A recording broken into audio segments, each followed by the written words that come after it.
মনিবর যদি তরিতে পা দেয় আমার তরণীটা মানুষ হয়,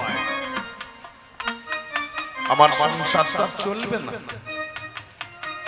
আমি হাসতে হাসতে কাছে গিয়ে বললাম, গো ও মাঝি বল, আমি বালক দেখতে পাচ্ছ না, আমাকে পার করে দাও। মাধব বলছে তাহলে একটু অপেক্ষা করো, আমি একবার বিয়ে যাব, বাড়ি থেকে আমার অর্ধাঙ্গিনীকে ডেকে আনবো, তারপরে তোমাদের পার করে দেবো। দেবে? তারা করে মাধব আমার ঘরে ফিরে যায়। ও বাবা রে কিন্নিকে কানে কানে কর, তুমি 5খানা বছর হলো আহা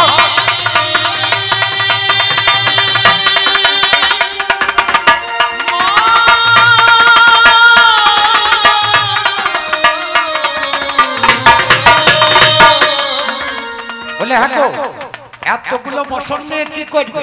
বলে আমি যা বলছি তাই করো না। 4খানা বছর নাম নদীর ধারে যাব, তোমাকে একটা জিনিস আমি যত্ন করে দেব, ভুল করে যেন তুমি ছেড়ে গো দেবে না, ছেড়ে দিলে আর দেখো খেতে পাবে না, সংসার খারাপ চলবে না, ভেবে দেখো মনে, সংসার কেমনে চলবে বিশ্বের বাগানে।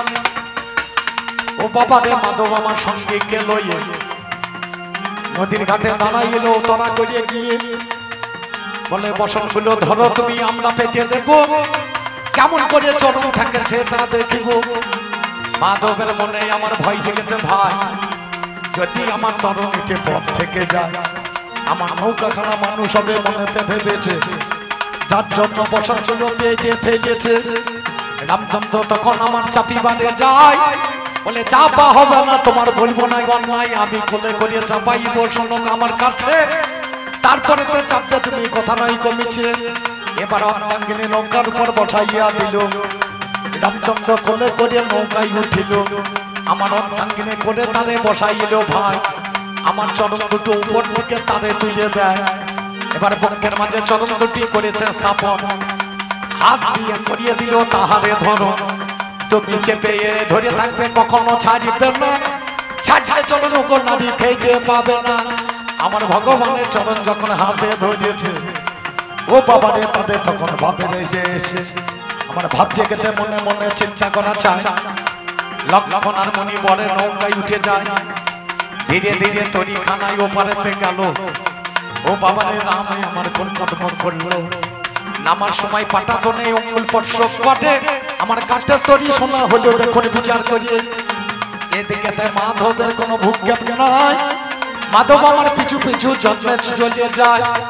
লক্ষণ বলে দাদা গো করি তো দিলে না, যার জন্য মাঝি আসে করো বিবেচনা, আমি সেদিন ঘুরিয়ে বাবা দাঁড়াইলাম ধন করি দেয় নেই, তাই আসছো মাঝি গোয়া। আমাকে লক্ষণ বলছে দাদা করি দাও নাই, দেখো না মাঝি আস। আমি বললাম গো মাধব তোমাকে করি দেওয়া হয়নি না, বলে তোমার করিটা নেব না যে। লক্ষণে আর বিশ্বামিত্র মুনি এদের করিটা নেব, তোমার করিটা নেব না। লক্ষণ বলছে আমার দাদার করি নেবে না কেন? বলে তোমার দাদা হচ্ছে আমার জাতির লোক, তোমার দাদা আমার জাতির লোক। লক্ষণ রেগে গিয়েছে, মান ধরি বলছে আমার দাদা কথা রাজা ছিলেন, তুমি কথা মাঝি। করজোরে দাঁড়িয়েছে। লক্ষণ তোমার দাদা বড় নদীতে নৌকা চালায় জানো, আর আমি একটা ছোট নদীতে ছোট নৌকা নিয়ে পারাপার করি, আর তোমার দাদা বড় নদীর মাঝি। আমরা সবাই একদিন তোমার দাদার ঘাটে গিয়ে দাঁড়াবো, করিটা নেব না কেন জানো? এই সংসার চালাতে চালাতে আমি তোমার ঘাট দাদার ঘাটে যেদিন পৌঁছাবো না, সেদিন হয়তো আমার হাতে আর করি বলতে কিছু থাকবে না। আমি তোমার দাদার ঘাটে যে দাদা ওগো রাম আমায় সেদিন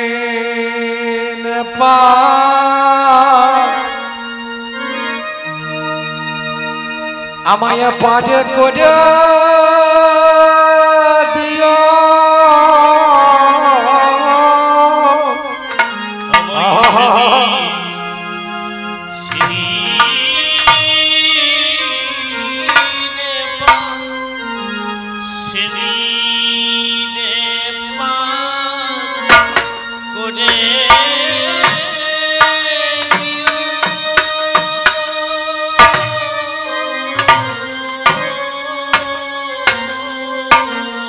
আমাদের পারে পারে যাওয়া কোটি থাকবে না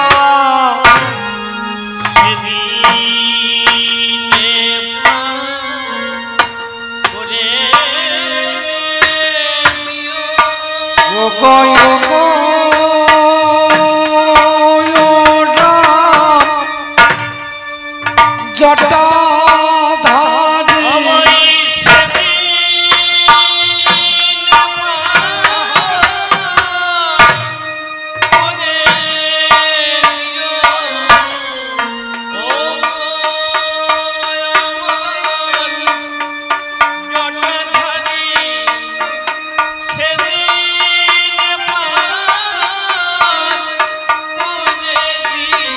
যেন নয়ন জলে বুক ভাসাতে পারি হরি বল হরি বল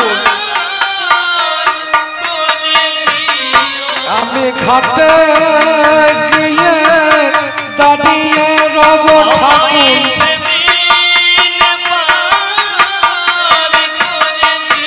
ঠাকুর আর তো কিছু আমি চাই না হরি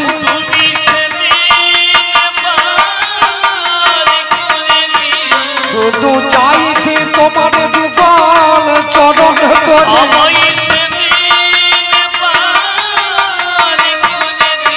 ও গো চাইছি তোমার যুগল চরণ তরে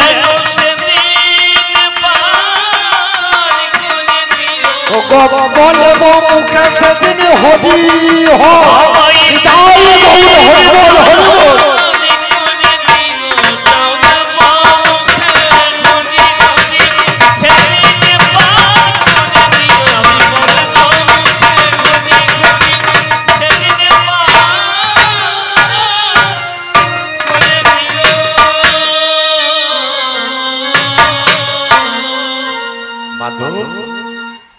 এত দুঃখ করছো কেন মাথায় হাত দিয়ে সেদিন মাধবকে বললাম মাধব আজকে যেমন তুমি আমাকে পার করে দিয়েছো এই যে আমি খেলা খেলতে এসেছি সত্যে নারায়ণ রূপে খেলেছি তাই রাম রূপে খেলছি আর একবার খেলা খেলতে যাব আমি তোমাকে নেব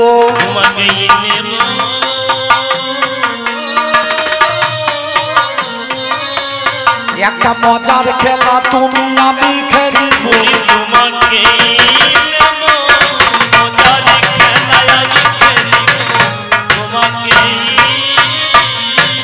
আমার পদে হাত দিয়ে পড়েছে ঠাকুর আমাকে আবার নেবে নেব কবে নেবে যখন যাবই আমি গৌর রূপে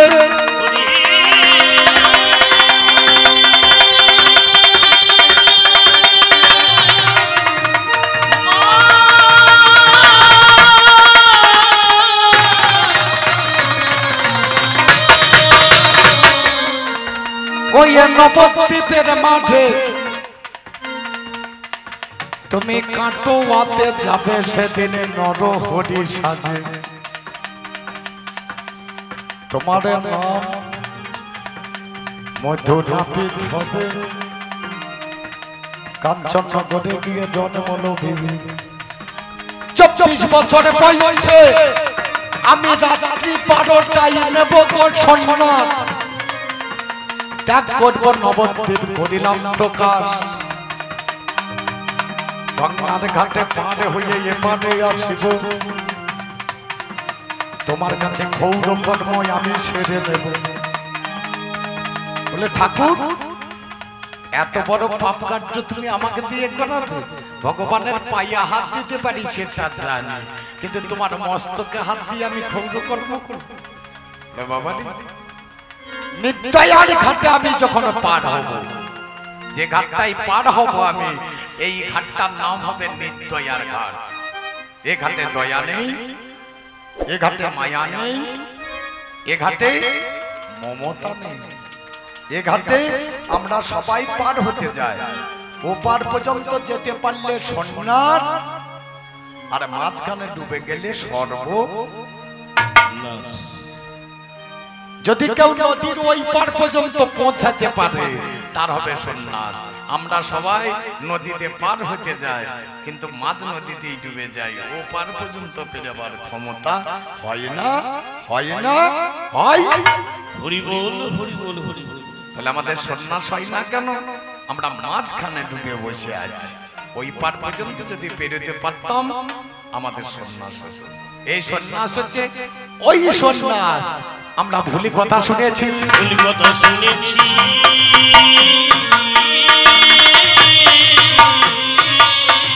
এবার যখন গেলাম তারকাকে বধ করতে, যখনই ব্রহ্মাস্ত্র আমি জুড়েছি, তারকার বুকে বিদ্ধ হয়ে তারকা পড়ে গেল। ডাকছে, ও গরমে জটা দেখবে।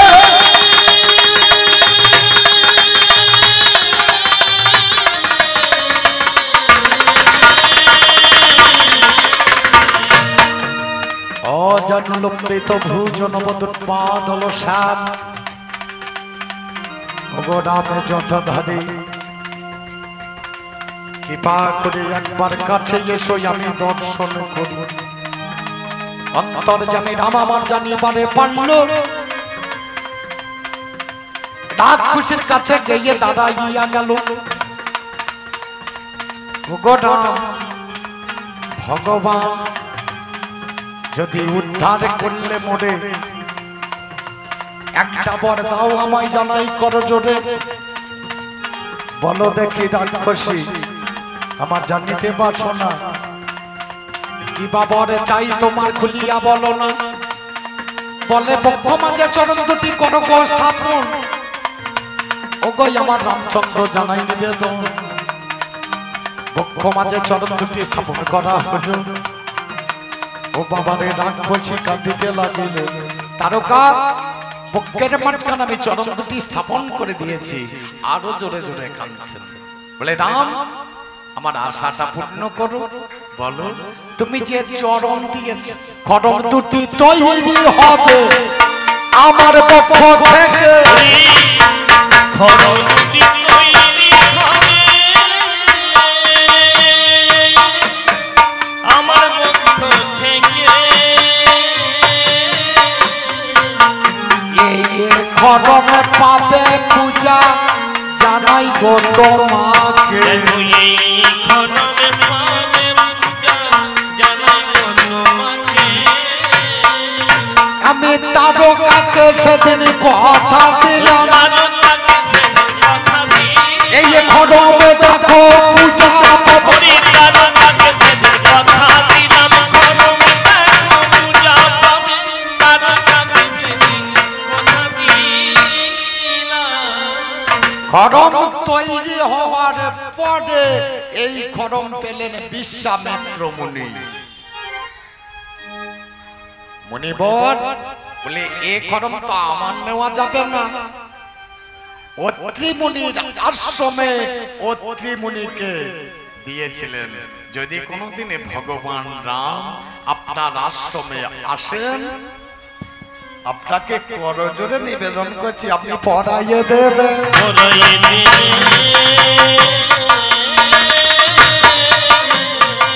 চার চরণ বাবা দাঁড়ি হবে, পরায়ে দেবে দান্তজন বাবা পরায়ে।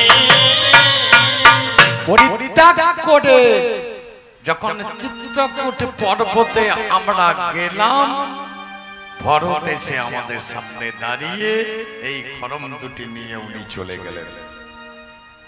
চিন্তা করে দেখুন কোথাকার ঝড় কোথায় সে মরছে। বাবারি যে চরণে এত দাম। লক্ষ্য করে দেখেছো তুমি শক্তিশালের কথা বলছিলে না? আমার ভাইয়ের শক্তিশাল আমি নিজে নিজেই দিয়েছি। নিজে নিজে দিয়েছি। ওই অবিশ্বাস করার জন্য নয়, কোন বিষয় পুষ্প নিয়েও নয়। আমি নিজে নিজে লক্ষণকে অভিশাপ দিয়েছিলাম, একদিন শক্তিশাল তোর হবে। কখন? সবরি নামে দেবে সেদিন একটা ছিল, ওই সবরি নামে দেবে, সেদিন একটা ছিল।